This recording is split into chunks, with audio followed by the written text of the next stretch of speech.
Hey, I know as a coach that you're a fan of underdog stories or comeback stories, and you've probably had several of your own. And maybe right now you're sitting in your office watching this video or watching it on your phone, and you need a comeback. Maybe things are not going so well. And I'm not just talking about your team that you lead, but just what's going on with life. You know, things are a little rough around the edges, and some things need some work. Man, I love a good comeback story. You look at the Sweet 16. Basketball every year has got these Cinderella teams, that make it to the tournament and then all of a sudden start knocking people off one by one.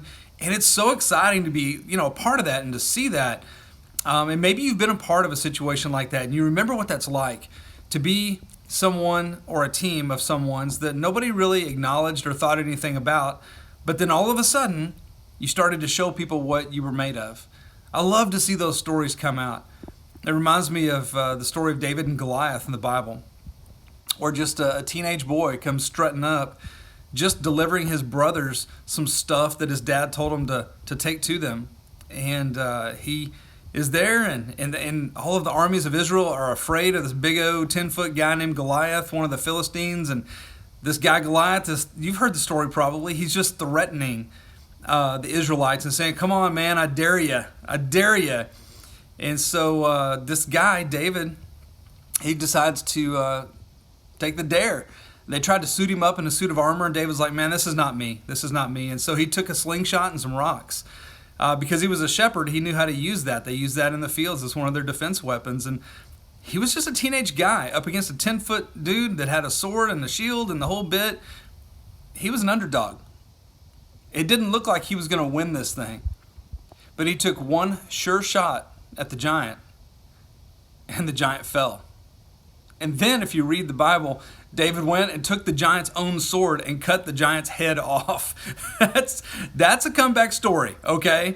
That's going from 0 to 1,000 in just a few seconds. I mean, it's pretty impressive. And I love that story in the Bible, but I also just love real life comeback stories. I love to see men and women. I love to see student athletes kind of be down and out and then find their way back.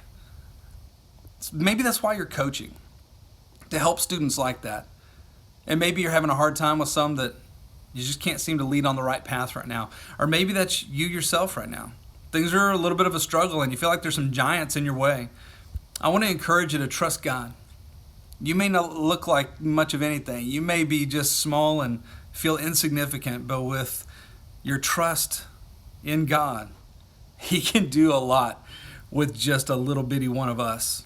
And whatever it is that we have in our hand, whether it's a few stones and a slingshot like David, or whether it's our careers, our families, our skills and our talents, God can use that. Lean into Him and trust Him. And then go forward bravely and go forward boldly and slay the giant, man. There's a great book out there written by Louis Giglio that's a lot about this kind of stuff. And if you're looking for some encouragement, look up Louis Giglio. I think it's called Slaying the Giant. Or Slaying Your Giant, or something like that. Great book. Check it out if you can. And man, be encouraged today.